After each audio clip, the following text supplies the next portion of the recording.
Tribunal Supremo Electoral impuso sanciones a los partidos políticos por infringir la ley electoral. ¿Qué pasa con estas multas? ¿Son efectivas? ¿Y qué sucede con la discusión de la reforma a la ley electoral y de partidos políticos? Todo esto con la etiqueta SF Multas Partidos. Pero antes, los dejo con la nota del día. La Unidad de Medios de Comunicación, la Inspectoría General y la Unidad de Fiscalización trasladaron un total de 313 expedientes al Registro de Ciudadanos por posibles infracciones a la ley electoral cometidas por partidos políticos. Ahora que concluyó el evento electoral, el Registro de Ciudadanos aún revisa algunos de estos expedientes para emitir la sanción correspondiente. Se han recibido 185 expedientes por la Unidad de Medios de Comunicación, quien detectó pautas en redes sociales y propaganda no autorizada. Esto de acuerdo al artículo 220 y 221 de la Ley Electoral y de Partidos Políticos. También se recibieron por parte de Inspección General 113 expedientes y resoluciones emitidas por la Dirección General del Registro de Ciudadanos por multas impuestas a los diferentes partidos políticos son un total de 93. De estos es importante mencionar que hay 140 cantidad de expedientes resueltos que fueron sancionados y 23 que se encuentran pendientes o se encuentran en análisis para confirmar o no la imposición de las mismas. De los expedientes trasladados se han emitido 44 resoluciones con 93 multas. Algunas de ellas fueron apeladas por los partidos políticos que quieren evitar pagar la sanción. Varios de ellos se encuentran en esa etapa que apelaron la multa que les fue impuesta y en el momento en que sea resuelta pues ya se conocerá si la misma se mantiene o no. Si el Pleno de Magistrados confirma las multas, estas deberán ser canceladas en su totalidad. De lo contrario, los partidos políticos no podrán realizar ningún trámite ante el TSE. Por una Guatemala en paz, Dulce Rivera y Noé Medina. Este día, se conoció las multas que recibieron los partidos políticos por infracciones durante el proceso electoral. De eso hablaremos en este primer bloque y para profundizar en este tema tenemos con nosotros por este lado Estuardo Zapeta, nuestro analista. ¿Qué tal, Estuardo? ¿Cómo estás? Buenas noches. También nos visita José Carlos Sanabria, politólogo de CIES. ¿Cómo estás, José Carlos? Muy buenas noches, Ben. Un gusto estar con todos los televidentes. Y Ricardo Barreno, politólogo. ¿Qué tal, Ricardo? ¿Cómo estás? Buenas noches, un gusto. Comencemos con este tema que es algo que no le gusta a las agrupaciones políticas cuando tienen que pagar multas. ¿Por qué no les gusta? Porque ya muchos de estos partidos políticos han presentado apelaciones y los procesos parecen se alargan. ¿Qué sucede con este tema de las multas? ¿Es un disuasivo efectivo para no incurrir en infracciones, en irregularidades durante la campaña, durante los procesos electorales? ¿O siguen siendo las apelaciones estos mecanismos que hacen poco aplicables a estos, digamos, castigos o sanciones que debería aplicar el Registro de Ciudadanos y el Tribunal Supremo Electoral? Comencemos por acá, José Carlos. Bueno, muy buenas noches. Creo que las sanciones, primero, como un elemento importante indicar es que se reformaron en el 2016. El contexto pre-reforma 2016 era un contexto en donde el Tribunal Supremo Electoral de alguna manera tenía un régimen de sanciones bastante débil comparado con el que tiene en este momento. Y esto hay que indicarlo porque uno de los avances que se dio en esta materia con la reforma de 2016 fue efectivamente fortalecer, como tal vez coloquialmente se le decía, fortalecer los dientes del Tribunal Supremo Electoral para que tuviera mayor capacidad. Creo que en términos de efectividad y de implementación, creo que hay algunos aspectos que sí se deben de considerar, que terminan en algunos casos haciendo inefectivas las sanciones. Sí creo también importante, y aquí se ponen a jugar varios elementos, ¿no? Porque al final los regímenes de sanciones, independientemente de si estamos hablando de los contextos electorales o cualquier contexto, están siempre asociados en principio con cómo los actores perciben o consideran que va a ser el cumplimiento de la sanción. Es decir, por ejemplo, yo puedo tener sanciones bastante drásticas, muy rígidas, pero si yo como actor que voy a infringir esa ley considero que nunca se va a aplicar, efectivamente la voy a seguir. Entonces es una mezcla, es una mezcla de componentes que hay que combinar de manera muy rigurosa y especial. Y aquí a lo que voy es que también recordemos que el contexto político general en alguna medida sí contribuyó para que algunos partidos políticos se la pensaran 2 o 3 veces. Algunos no se la pensaron y incumplieron algunas normativas, el tribunal lo sancionó de acuerdo a lo estipulado, pero acá el desafío está principalmente en justo lo que vos decías, Ben. Decían en cuán va a afectar, por ejemplo, a actores políticos que estaban en el partido A, infringieron una normativa y ahora ya no están en el partido A, sino que van a estar en un partido C, en un partido B. Que a poco les importa incluso el destino del partido A. Exacto, entonces ese tipo de cosas hay que ir como perfeccionándolas, que van de la mano de los procedimientos, que van de la mano con tratar de incorporar a la normativa todas estas prácticas informales que prevalecen en el sistema de partidos. Entonces, yo creo que como conclusión es que sí, avanzamos, mejoramos, hay algunos desafíos en materia de implementación que se pueden corregir y hay algunos aspectos que están de la mano del sistema completamente desinstitucionalizado de partidos políticos que tenemos, que va a ser muy difícil alcanzarlos o mejorarlos. Y lo otro es que es el primer proceso electoral en donde se aplica por primera ocasión esta normativa. Entonces hay que darle también tiempo para que los actores se ajusten, para que la normativa cuaje. Entonces esto hay que verlo también en una perspectiva progresiva, que va a ser incluso motivo de discusión en la CAME ahora y probablemente en la discusión de reforma electoral. Y lo que hay que evitar es que se debilite la ¿Qué puede pasar? Y es una posibilidad que está en el tapete. Lo van a querer hacer. ¿Qué hace que una multa pueda ser efectiva, que una agrupación política ya no incurra en esas infracciones durante la campaña o en el proceso de formación del mismo? ¿Qué hace que estas modificaciones que se realizaron en 2016 puedan por lo menos mejorar el ambiente político o la dinámica política de los actores, ya digamos agrupaciones políticas, diputados o personas que quieren participar activamente en la política? Yo creo que dos cosas que no necesariamente han ocurrido en el sistema de partidos políticos y en el sistema político en general. La constancia, es decir, la constancia y coherencia de las sanciones, que no es necesariamente, no ha transcurrido hacia una sanción verbal de pronto, una sanción económica y la cancelación, sino más bien la cancelación no necesariamente ha venido por una sanción previa, sino más bien por no llegar al umbral de votos, por otros casos de corrupción en los que se han visto involucrados, pero no por el mal uso de fondos. Siempre hay casos, obviamente, durante campaña electoral, durante procesos. Digamos, un partido en activo que incurre en lo que acabas de decir, el financiamiento electoral no reportado, por ejemplo, no ha sido cancelado. Han sido cancelados partidos que no consiguen los votos o que de plano ya nadie apuesta por ellos y están en el moribundos en la agonía. Se me ocurre PP y Líder, que nadie daba ya después un centavo por ellos. Que digamos que hay casos que sí vale la pena mencionar, como el de FCN, que está enfrentando una cancelación justamente por no declarar fondos. Pero también hay otros que no necesariamente su cancelación viene por eso, por esa constancia de las sanciones, por un lado. Y por otro lado, hay que reconocer que hay uno de los grandes desafíos que tiene el Tribunal Supremo Electoral, y específicamente siguiendo con la línea de José Carlos, de la unidad de fiscalización, es la capacidad de descentralización que pueda tener el TSE. Cuando se habla de reforma electoral, cuando se habla del Tribunal Supremo Electoral, siempre se habla en términos nacionales, digamos, pero muy pocas veces se ha discutido la urgencia de fortalecer las subdelegaciones municipales, por ejemplo, o las delegaciones departamentales, que es donde muchas veces ese juego de poder, esos flujos económicos tienden a no poder controlarse, tienden a pasar desapercibidos simple y sencillamente porque no hay un control institucional. Entonces yo diría que hay dos condiciones que deben de ocurrir para que justamente la sanción pueda condicionar el comportamiento de los partidos, y por un lado es esa constancia y por otro lado es la necesidad de reconocer la urgencia de descentralizar lo institucional para eventualmente ir condicionando a los partidos políticos. Y yo voy por la misma línea de José Carlos. Creo que sí es importante reconocer que de 2015 para atrás no existía una unidad de fiscalización. Se intentaba fortalecer o se intentaba fiscalizar los fondos de los partidos, pero sin herramientas. Con esta nueva unidad se institucionaliza el ejercicio de fiscalización. Y de 2015 para atrás, lo que muchas veces se decía era que los partidos no reportaban sus fondos o lo reportaban con formatos distintos o ocultaban. O había que creer muchas veces la palabra del partido político y lo que reportaban como financiamiento no coincidía con lo que en la realidad se veía que estaban dando una campaña millonaria. Y eso pasa porque no habían formatos estandarizados para el reporte de las finanzas.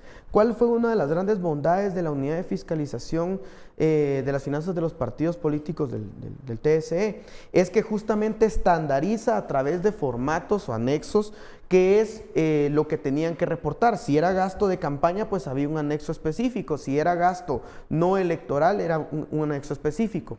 ¿Qué fue lo que vimos? Y creo que eso vale la pena discutir. Que ante cada sanción, ante cada control institucional había una reacción partidaria.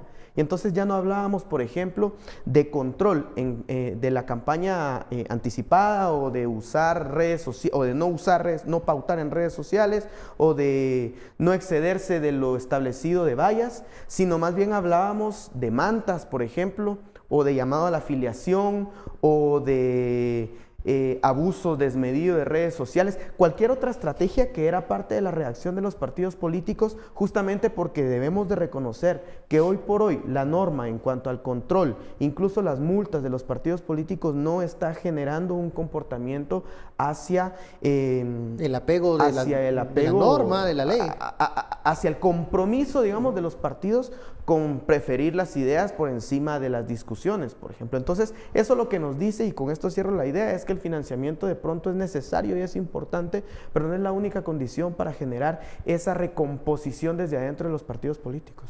¿Qué pasa en los partidos políticos que pese a las multas, muchos de ellos apelan esta decisión de los órganos electorales? No se cambian las prácticas que se han tenido de años y pudiese entonces hablarse también de cultura política.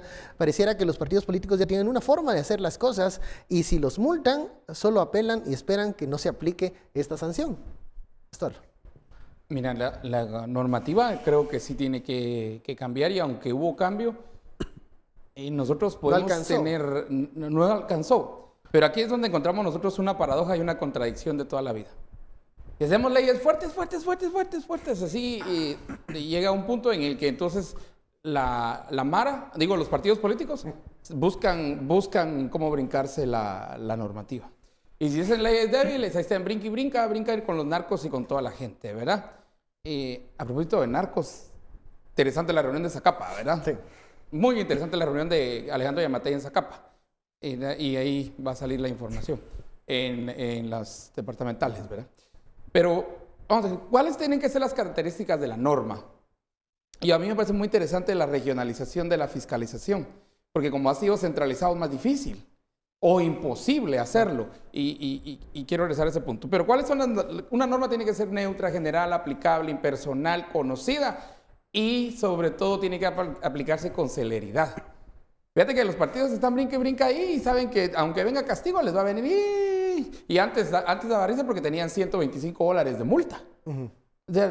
Y aún esos 125 los apelaban. Recuerdo que Valdizón apelando sus $125, ¿verdad? Varias veces porque habían regañado al ¿cómo se llama? Al partido líder. ¿Verdad? Uh-huh. Entonces, esto es. Pero luego hay una cuestión de fiscalización. Y voy a que la norma puede ser la más dura, pueden poner hasta mi tío allá del Quiché, el alcalde indígena del Quiché, que chicotea a todo el mundo, a chicotear a los partidos políticos, que los partidos políticos, como es después del hecho, es un proceso de fiscalización, tampoco hay una fiscalización durante el proceso. Uh-huh.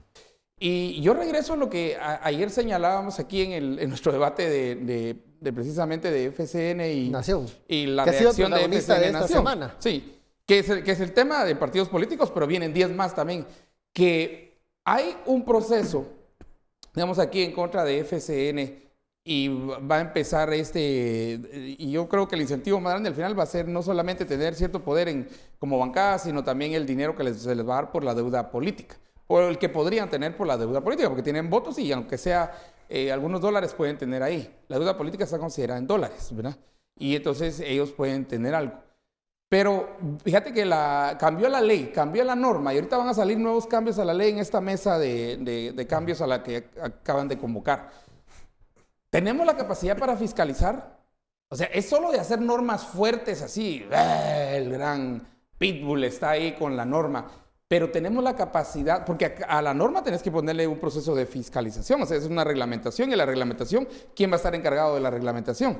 Entonces, lo que vimos nosotros en la fiscalización de del 2019, de las campañas 2019, es que en realidad nosotros no tenemos esa fuerza. Esa es una debilidad Esa es una debilidad de la norma en este momento. Digamos, una debilidad de la norma, que puede ser otra de la norma más fuerte, más grande, pero si no se fiscaliza, es como el tata, ¿verdad? Y la nana alcahueta que le dice, te va, no sé qué, y te voy a quitar el videojuego, y te voy a no sé qué, y entonces el patojo hace, como patojo, ¿verdad? Hace lo que le dicen que no hiciera, y ya después, nada. Entonces el patojo lo que está haciendo, puro partido político, probando los límites del sistema.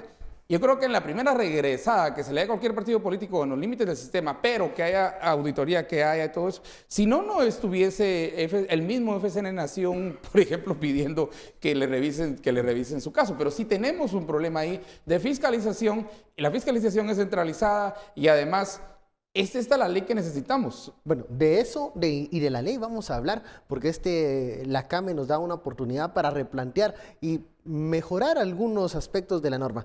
Volvemos luego de la pausa.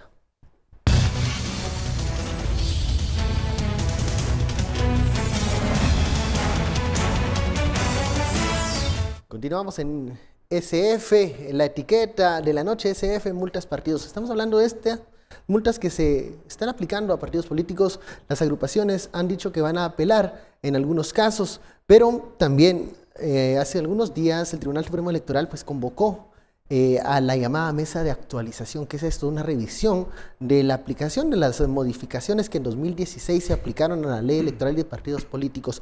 ¿Qué va a pasar en la famosa CAME? Va a ser un término que vamos a tener que familiarizarnos, claro. Porque creo que hablar de las reglas del juego, hablar de cómo estas modificaciones pueden afectar o no el sistema de partidos políticos y la elección, es un tema que les debería interesar a todos los guatemaltecos y guatemaltecas. ¿Cómo comenzar a desentrañar lo que va a suceder en la CAME cuando se están llamando a diferentes sectores a proponer en esta fase algunas modificaciones? Y ya lo decías al inicio, José Carlos, hay modificaciones que pueden ir hacia adelante y otras que pueden ser regresivas. Sí, yo creo que ese de alguna manera va a ser uno de los ejes que nos va a poder ayudar a explicar cuáles van a ser las propuestas y también a explicar cuáles pueden ser los intereses que los actores vayan a tener al momento en que participen en la CAME. El régimen de sanciones en alguna medida, si lo vemos en términos de prioridades, cuando analizamos el conjunto de temas torales que están ahí. El régimen de sanciones, digamos, va a interesar a los partidos, especialmente porque evidentemente están los más interesados eventualmente en tener un sistema flexible, inaplicable. Muchos partidos, no todos, pero muchos partidos políticos van a estar interesados en tener eso, con el complemento de una institucionalidad que no va a tener la capacidad de aplicarlo. Eso creo que es importante tenerlo porque nos va a ayudar en ese eje de regresión y avance a tratar de, primero, identificar los posicionamientos. Segundo, yo sí creo que en la discusión y en el análisis de la CAME deben de estar presentes algunos principios. El primero es que hay algunos elementos que sí necesitan reforma electoral, es decir, que sí necesitan canalizarse a través del Congreso de la República y reformar la ley electoral. En un proceso, digamos, claro, más largo. Ajá.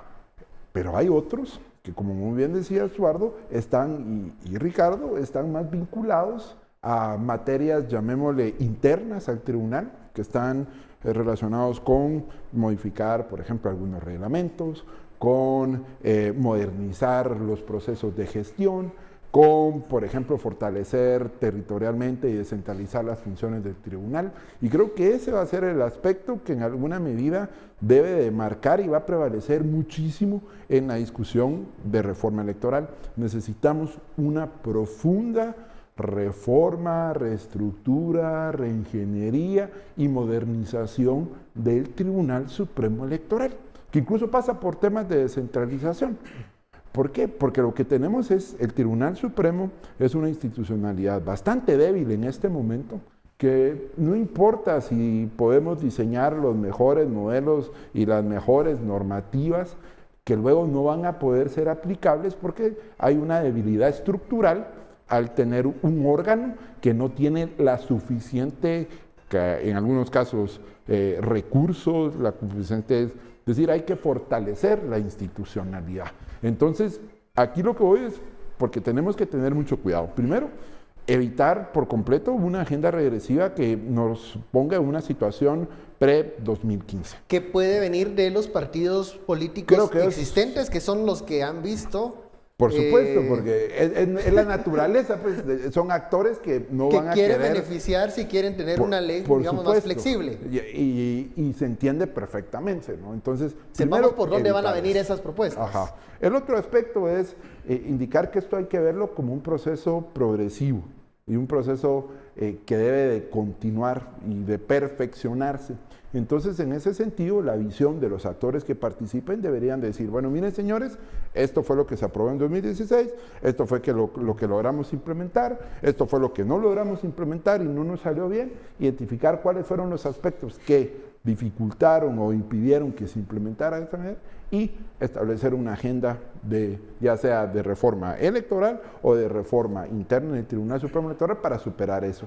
Pero este es el principio que decía hace un momento, debe aplicar para todo, para fiscalización, para proceso electoral, para todo. Si no, ya creo que llegamos a un momento en donde nuestra democracia necesita sentarse y reflexionar profundamente sobre un proceso de reforma, de reorganización, de reestructuración y de modernización del órgano electoral. Ahora, siempre queda la posibilidad de que la discusión sea un simple maquillaje y que no se llegue a ese profundo cambio que se busca, incluso en aquellos aspectos en donde por reglamento interno el Tribunal Supremo Electoral no necesita aprobación del Congreso de la República.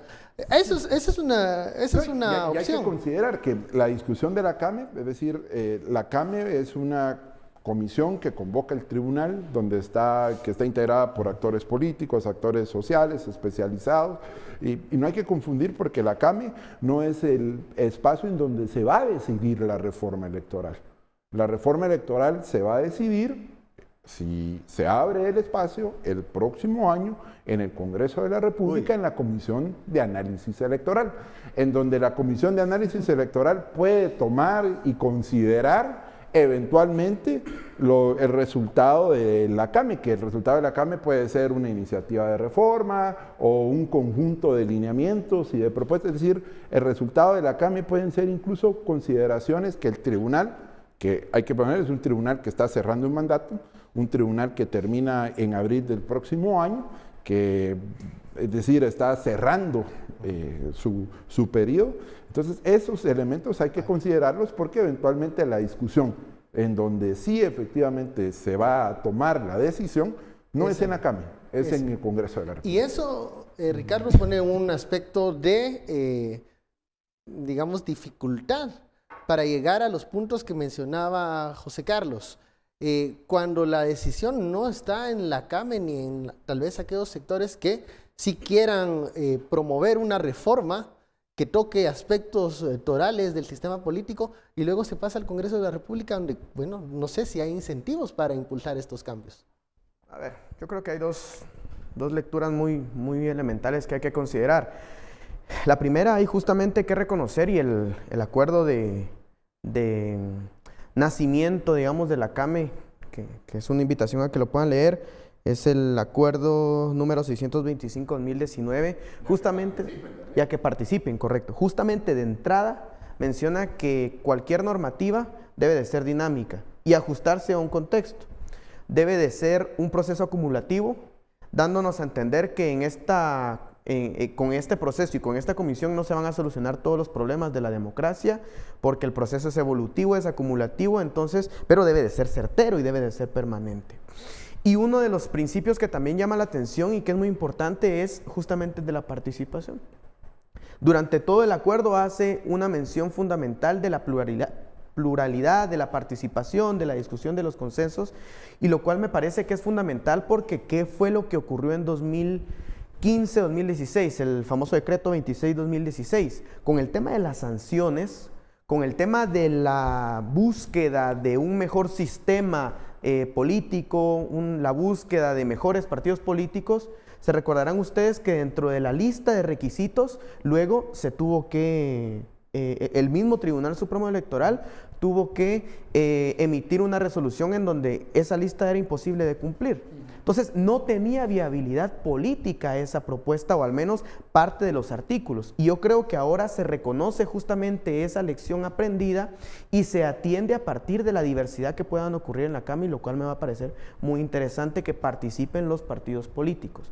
Digamos, eso es de entrada. ¿Cuál es el riesgo inminente? Obviamente que yo lo planteo un poco distinto a lo que tú mencionas, que se logre una iniciativa de ley pertinente, una iniciativa de ley clara, contundente, pero que en el Congreso de la República, cuando ya se discuta, y esto es importante recordarlo, luego de que se pasa a discusión de la comisión, ya se conoce en pleno, cada artículo se tiene que aprobar en 3 lecturas y luego se comienza revisión de artículo por artículo, si recuerdo bien el proceso. Eso considerando si la comisión del Congreso la tome de manera íntegra. Eso porque la comisión del Congreso puede hacer borradores. Esta es una referencia. Sí, y puede quitarle entonces aquellos elementos que pudiesen ser provechosos. Y puede entorpecer o frenar la agenda de 2020 de reforma que es urgente. O engavetarlo. O engavetarlo. Simple y sencillamente llegó y ahí pasan todo el día y no lo miran. Pero digamos que de entrada ese es un riesgo inminente que hay que reconocer, y por eso es importante lo que decía José Carlos. No todo debe de estar contenido en una reforma a la ley electoral de partidos políticos. Hay reglamentación interna que por autonomía e independencia del Tribunal Supremo Electoral se puede discutir a lo interno sin que haya intervención de actores externos. Lo que me parece que va a ser interesante es ver si ese proceso llega a concluir o a conocerse en un Congreso de la República, cómo van a llegar a reaccionar los 110 de 160 diputados que son novatos, digamos, que entran por primera vez y que tienen todo el ímpetu como cualquier inicio de legislatura. Con ese ímpetu no soy tan optimista. Pues digamos, creo que tienen ímpetu de hacer otras cosas. Yo creo es la idea. De cómo cambiar Guatemala, no sé, pero... Pues digamos, yo todavía lo caracterizo el primer año, pero son 110 diputados que entran por primera vez y de los cuales no necesariamente tenemos una medición en cuanto a su comportamiento anterior. Entonces está la expectativa de cómo puedan llegar a reaccionar. Obviamente no confiamos ni en el Congreso ni en los partidos políticos, y de entrada pensamos que lo van a hacer mal, muy fríamente. Pero está, creo yo, me parece, esa variable que puede ser determinante para entender por dónde va a ir transitando la respecto. Solo voy a interrumpirlos porque es momento de un corte. Regresamos con más de este tema. ¿Qué reformas, qué modificaciones se pueden impulsar dentro de esta mesa de actualización? ¿Y qué va a pasar en el Congreso de la República cuando llegue la propuesta? Volvemos luego de la pausa.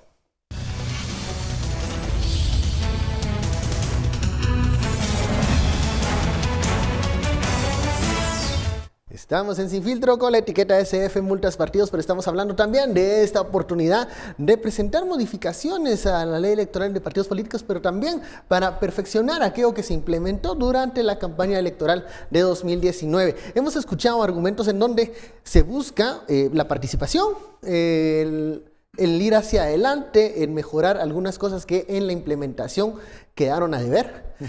Pero también existe el peligro de que la propuesta, cuando sea recibida por quienes deciden, no sea aprobada o incluso pueda modificarse y quede entre un caballo salga un camello o quede engavetada. Mira, en el Congreso siempre sale un alacrán. Vos diseñás un unicornio y te va a salir un alacrán, ¿verdad? Entonces estemos preparados para eso. Y si no, miremos la ley electoral de partidos políticos con los cambios que tuvieron en el 16. Aquí yo creo que el reto principal va a ser, y lo voy a decir así, es que en realidad la mayoría de guatemaltecos nos viene del norte y nos pela totalmente la ley electoral de partidos políticos, y ahí todos estamos chillando que no, sí, que los políticos son unos corruptos. No nos gusta el resultado de de lo que nosotros no participamos, y entonces después lloramos por el resultado de lo que no quisimos y no nos interesó participar. Cuando lo principal es presionar para que hayan ciertos cambios. Si engavetan, decirles, miren, no pueden engavetar eso, y empezar a presionar. Primer reto de usted, de los 160, pues ya le iba a comentar yo, de los 160 diputados, ¿verdad?, que hay, aprenda quién es su diputado. Usted está en Xela, aprenda quiénes son los de Quetzaltenango, y usted está en Huehue o en Petén o en Mazate, donde sea, aprenda quiénes son sus diputados distritales, que ese ya es un buen grupo de diputados. Luego aprenda quiénes están en lista nacional. Tendríamos que empezar y casi que dar lecciones. Mire, hay una lista nacional, que fórmula de Hond, empezaron a salir tantos de tantos, tantos de tantos, tantos de tantos. A nivel distrital salieron tantos de tantos, tantos de tantos, tantos de tantos. ¿Y quiénes son? Porque ahorita, aún los que se van a ir o los que van a entrar, la mayoría de gente no sabe quiénes son sus diputados. Entonces, entendamos. Segundo, todas estas reformas y todo lo que estamos hablando, ¿a dónde van a dar? ¡Plin! A los diputados. ¿Van a legislar ellos contra sí mismos? No. Entonces, si no hay presión y si no se les empieza a decir, mire, esto es muy importante para nosotros los que elegimos. Y tercero, para mí, yo creo, aquí creo que es fuerte el compromiso que nosotros tenemos que tener, pero miren, en la votación no solo el alcalde es importante, siento que el alcalde está ahí cerca de su casa, pero el diputado también es más importante porque genera leyes que van a afectar al que está cerca de su casa, a usted, y al que está al otro lado del país.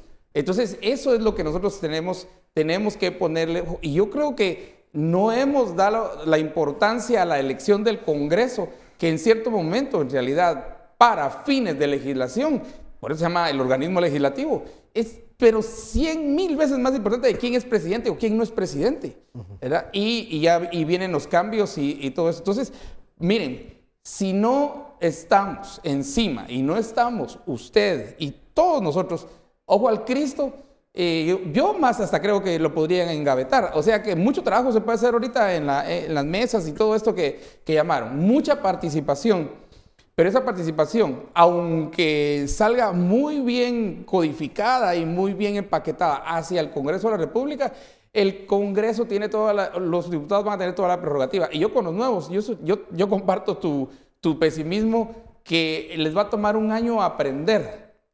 Y ojo, ojalá que no sea un año para aprender las mañas, pues, ¿verdad? Y luego otro proceso, y luego el cambios a la ley electoral no va a ser el único tema que van a tener de entrada. De entrada van a tener temas enormes, ¿verdad? Por ejemplo, ahorita no sabemos cómo va a caer el presupuesto, pero el presupuesto va a ser un tema que van a tener de entrada. Los espacios presupuestarios, y entra aquí, las comisiones, quién va a estar en comisión, quién no va a estar en comisión, quién va a estar en autoridad directiva, quién va a estar, todo eso. Tienen lo de, ¿va a pasar o no va a pasar lo de país seguro por el Congreso? Y tienen una serie de temas que entonces aún los mismos temas van a relegar cambios a la ley electoral y a partidos políticos, que si habrá una tercera ola ahí, o está la tercera ola ya. Había una que ya se había dictaminado, una reforma que estaba de hecho, pendiente, algunos ¿no? diputados hablan de que simplemente lo que se tiene que hacer es retomar esa, hacer como, porque incluso tiene opinión de la CC, entonces agarrar, bueno, miren, ¿qué nos dijo la CC que no podíamos hacer? Tales y tales cosas. Dentro de ellos está, por ejemplo, modificar los distritos electorales. ¿Tá? Y retomemos eso todo. No se puede hacer. Ajá, eso es lo que no se puede. Eso es lo que dijo la CC que no se podía hacer. Entonces, básicamente lo que... Hay un argumento contra tu propuesta de descentralización. Era la regionalización que a la CC, pues... Bueno, claro. Pero ya sabemos qué no hacer, pues, o sea... Exacto, entonces... Entrémosle a lo que sí se puede hacer. Ya se empezó como a limpiar la mesa, de alguna manera, ¿eh? Aunque hay algunos que dicen, bueno, miren, si lo presentamos de otra manera, tal vez la CC en esta próxima ocasión dice que sí. Bueno, pero pache, no le digamos tamal, digámosle pache. Sí, claro, es decir... bueno, no digámosle comisión de la verdad. De decirla, no pongan 5, pongan 3. No le digan anti-CICIG. No le digan No, pero lo que un poco lo que quería aportar es que también hay que tener algunos elementos del contexto como tal. Como yo lo miro, es básicamente que en este momento tenemos una serie, a mí me gusta mucho el fútbol, entonces yo lo que veo es que es una final de un partido de ida y un partido de vuelta. La CAME para mí es el partido de ida y la comisión en el Congreso es el partido de vuelta, el que define. Lo que va a suceder, y tal vez los elementos importantes del contexto, es que primero el partido de ida, es decir, el resultado de la CAME, que puede ser una iniciativa, así como no puede ser una iniciativa, puede ser una lista simplemente de recomendaciones. Es todavía una decisión que tiene que tomar el Tribunal Supremo Electoral en el trabajo de la CAME. Esto va a llegar en un contexto donde está terminando el periodo de un tribunal altamente cuestionado. Entonces, que el respaldo y la legitimidad política que vaya a tener el documento que salga de la CAME puede, en alguna medida, esto todavía está en proceso de construcción, pero puede llegar con muy poco respaldo y con muy poca legitimidad. Si hacemos una comparación, es decir, en el 2015, la iniciativa que salió del Tribunal Supremo Electoral fue una iniciativa que tenía un respaldo y una legitimidad de muchísimos actores, incluso algunos actores políticos. ¿Eso qué generó? Pues condiciones para que en el Congreso de la República avanzara de manera distinta. Ese escenario, al menos en este caso, no lo veo factible. Entonces, hay que considerar eso, hay que considerar que el primer trimestre vamos a tener una agenda de un trabajo de una comisión de postulación en donde se va a elegir al próximo Tribunal Supremo Electoral. En abril, no, sería en abril, hay una discusión ahí, en abril, pero para mí en abril termina. Ajá. Bueno, pero ¿esto qué va a hacer? Va a concentrar los intereses legislativos principalmente en elegir al próximo tribunal. Entonces, ¿a qué demanda? Por ejemplo, en términos de participación, yo coincido con Estuardo, la participación y la observancia y la exigencia y la demanda de los actores sociales y políticos fuera del Congreso debe ser permanente porque los diputados y los partidos no se van a mover de otra forma, menos en contextos en donde sus intereses se van a ver afectados. Pero en este caso, además del proceso de reforma, también hay que considerar que hay que observar el proceso de trabajo de la Comisión y la elección de los próximos magistrados del Tribunal Supremo Electoral, que es una elección clave. Es una elección clave porque ahí podemos determinar el rumbo, eventualmente, si vamos a tener un escenario de modernización y reforma en el tribunal, que sería lo ideal, o vamos a tener un escenario, eventualmente, de un tribunal que le va a tocar que implementar nuevas reformas, o un tribunal que al final puede que se tome esa decisión, que los actores políticos digan, bueno, miren señores, nos vamos a ir al escenario de aquí no va a pasar nada. Entonces elegimos un tribunal básicamente para que no caminen las cosas y no reformamos la ley electoral y de partidos políticos y mantenemos la debilidad institucional del tribunal. Entonces todos esos aspectos son elementos políticos que van a estar en discusión, son elementos que van a estar presentes y que van a influir la eventual o no reforma, que entiéndase bien, tiene que salir del Congreso. Y para eso también hay otro aspecto importante. Yo creo que si no se aprueba la reforma electoral en el primer año, y dale, si vos querés, dale el primer periodo ordinario del segundo año electoral, así, dándole así hasta mucho, no se va a aprobar nada. Entonces, tenés y además elección de Corte Suprema de Justicia, es decir, CC. Va a haber una serie, la CC, va a haber una serie de aspectos ahí que van a estar marcando la agenda legislativa. Ya, a final del segundo año, digamos del segundo semestre del 2021, ya incluso estaremos hablando de candidatos presidenciales. Sí, entonces eso ya hace imposible la discusión. Los partidos tienen meses de estar hablando de candidatos presidenciales y los que vamos tarde aquí somos nosotros. Sí, o sea, y allá en la discusión nacional. Ellos ya en su discusión porque interna, entonces los cambios pueden tener dedicatoria, pueden tener algún matiz de algún color partidario y eso va a matar la discusión de cualquier modificación. Puede que sí. Y ahí yo planteo un escenario.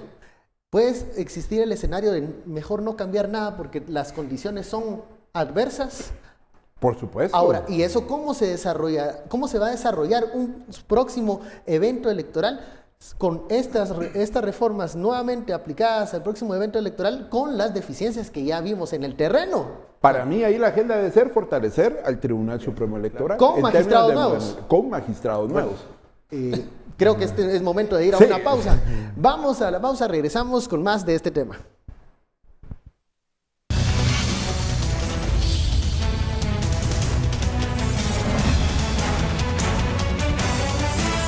Continuamos en Sin Filtro, la etiqueta de la noche, SF, multas, partidos. Iniciamos con la discusión de estas sanciones que se están aplicando a los partidos políticos y la reacción que tienen estas agrupaciones políticas. Pero luego la discusión va al tema de las reformas a la ley electoral, a revisar lo que se aplicó durante la campaña electoral 2019 y qué aspectos deberían de modificarse.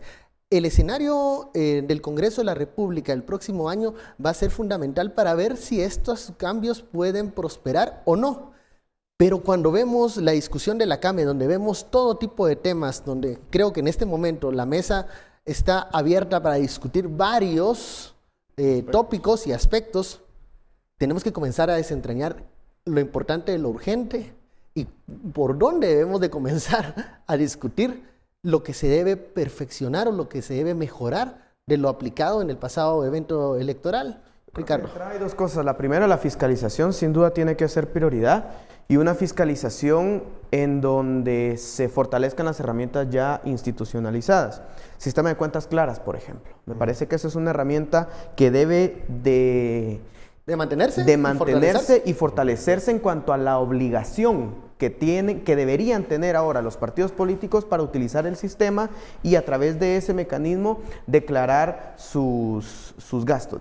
¿Por qué es importante para mí sistema de cuentas claras? Porque a usted ciudadano le permite, y a nosotros que estamos en el rollo, digamos, nos permite entender dónde gastan los partidos, cuánto gastan y quién es el que le inyecta efectivo para ese gasto. Pues que no va a ser la herramienta que va a solucionar y va a transparentar las finanzas de los partidos, pero sí va a acercar, justamente lo que decían en los bloques anteriores, a acercar de pronto la facilidad que pueda tener desde distintos institutos, desde distintos espacios de sociedad, para fiscalizar el ejercicio y entender cómo, o continuar entendiendo cómo funcionan las finanzas de los partidos políticos. Eso me parece que es importante. Otro aspecto importante es garantizar coherencia y viabilidad política de la unidad de medios. Me parece que esta unidad fue un... A ver, ¿qué opinan de eso finalmente? ¿Balance rojo, verde, amarillo? Porque, Colorado. ¿Qué va a pasar con la unidad de medios? Porque finalmente, todos agradecieron no estar saturados, pero también no hubo mucha discusión de ideas. No estuvimos saturados e igual acaban de pagar unas millonadas a los medios, pues, entonces, y la gran queja fue que no pudieron fiscalizar a los medios. O sea, si hubo un medio que cobró 20, otro 15, otro 9 millones y se les pagó a los medios, a los que entraron, a los que se inscribieron. Pero el gran problema es que lo que estabas diciendo de fiscalización, por eso es el tema número uno, no pudieron fiscalizar si el anuncio o la propaganda salió en el tiempo que decía que había salido. Entonces, ¿y está regalando el pisto esta cosa? ¿O solo es el contrato que se dio, lo vamos a pasar y si lo pasaron, bueno? Porque es bien difícil. Para quienes trabajamos en medios entendemos. Si a veces controlar una o dos radios es bien difícil por toda la publicidad y todo eso, porque hay que pasar reportes de cada anuncio, en qué momento pasan. Y mandar prueba que pasaron. No solamente decir en un papel pasó su anuncio a una empresa, sino decirle pasó y aquí va la prueba, y aquí va la evidencia. Y nosotros dejamos todo en redes sociales ahora, que si la empresa duda puede bajarlo. Sobre ese programa electoral no. Pero entonces ahí está la debilidad que mencionaba Ricardo y pagó 70, ¿cuántos eran? De esas herramientas que hacen falta. Se pagó y no necesariamente se sabe si se utilizó. Exacto. Ustedes le preguntan a los partidos políticos si ellos utilizaron los medios oficiales, digamos. Los partidos le dicen que no. Yo he hecho ese ejercicio en algunas ocasiones y me dicen, no presentamos plan de medios, no utilizamos los espacios porque no encontrábamos incentivos. Entonces creo yo que la discusión debe de ir por fortalecer lo ya establecido, pero también encontrar mecanismos para generar incentivos desde lo formal, porque ante la falta de incentivos de lo formal, vuelvo a insistir, desde lo local siempre se encuentran incentivos, pero son perversos. Claro. Entonces se habla de campaña, se habla de clientelismo, se habla de compra de votos, se habla de acarreo, de cualquier otra cosa, porque lo formal no está generando los incentivos. Eso me parece que debe ser un primer esfuerzo que lidera el Tribunal Supremo Electoral. Y justamente hay que priorizar por dónde se va a empezar y reconocer justamente que si no hay un ejercicio de aprobación en el 2020, yo abiertamente me atrevería a sugerir que ya no se discuta en estos 4 años reforma a la ley electoral. Porque, ¿qué fue lo que pasó entre 2016 y 2019? En el Congreso se conocieron al menos 4 borradores de reforma a la ley electoral.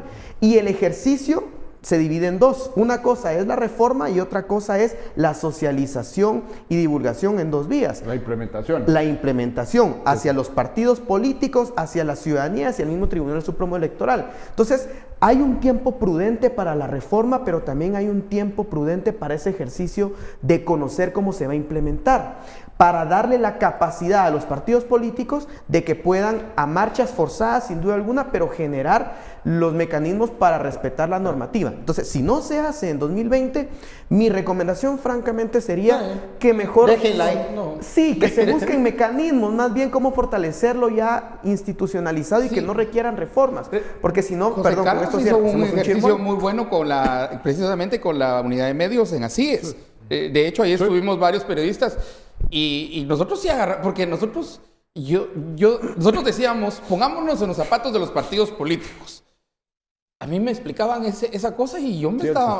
El sistema que diseñaron más perdido que el hijo de la Llorona, ¿verdad? Y eso que nosotros estamos pues todo el día, ese es parte de nuestro trabajo. Yo siempre el partido no lo va a entender, porque el partido tiene que hacer propaganda y tiene que salir, tiene que hacer mitin, tiene que organizar eso, tiene que hacer lo otro. Fue un excelente ejercicio, pero estaba bien cercano a las elecciones. Ese ejercicio ahí en Así es. Y sí, es que por eso precisamente el elemento de contemplar un proceso de implementación que permita no solo ajustes institucionales para desarrollar habilidades, para contratar, para comunicar, para tal, socializar, sino para que también los actores políticos sepan y sociales se apropien de la norma. Pero algo pasó en estas reformas de 2016 que incluso actores que adversaban lo que se aprobó en 2016 salieron hasta en 2019, inicios de año, y uno decía, ¿qué sucedió durante los años anteriores que no se habló de la reforma? Nadie sabía. Ahí estaban así como que se iban a implementar solitas en el año electoral. Sí, eso fue de alguna manera parte desconocimiento y parte en algunos casos también estrategia política. Porque la reforma sí tocó intereses y evidentemente pero hasta los comisionados de los partidos políticos estaban con el pelo parado en el Tribunal Supremo Electoral haciendo un montón de preguntas. Claro. 30 días antes de las elecciones, Sí. pues, y no recibieron respuesta. Claro, y ahí por eso regreso, y estoy de acuerdo contigo, Estuardo, ahí regreso es que no hubo un proceso de implementación que permitiera que la norma cuajara y que cuajara en todos los ámbitos que tenía que cuajar, desde las campañas de divulgación e información, desde los procesos de capacitación, desde los procesos de readecuación o en el caso, por ejemplo, de unidad de medios, la creación de la unidad de medios, la contratación de personal, el desarrollo de capacidades, es decir, eso no se dio, entonces... Yo siempre menciono, hay que hablar de 3 unidades, la unidad de voto en el extranjero. Y la de control y fiscalización, entonces... Sí tenemos que tener, y esta es una lección aprendida como sociedad, si en alguna medida no solo es aplicar la norma y de la noche a la mañana se creó todo. Por leyes no se ponen las cosas mágicamente. No, necesitamos un proceso de ¿cómo se llama?, de implementación que permita desarrollar todo. Y aquí lo que hay que ver es que pasamos de un péndulo, de un extremo hacia el otro, es decir, pasamos de un sistema completamente libre a uno completamente controlado. Entonces, era aplicado por una institucionalidad bastante débil. Y sin comunicación de un lado al otro. Exacto.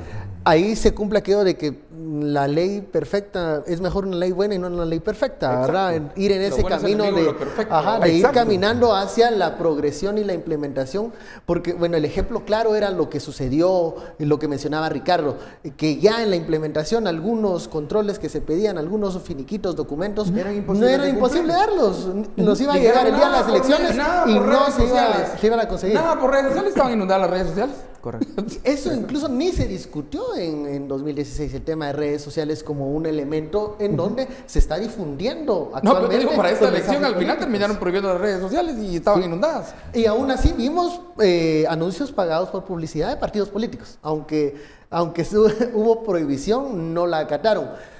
Conclusiones, ya vamos terminando esto. Mira, conclusión bien sencilla, los partidos políticos van a jugar la ficha bien sencilla. Mejor pedimos perdón que pedir permiso. Y me pega. Y yo pues, le van a decir a uno de los partidos políticos, a usted así le van a decir los partidos políticos. Porque eso literalmente les pega. Y ahí ahorita, por eso es que están brincando con esto de las multas y de los castigos.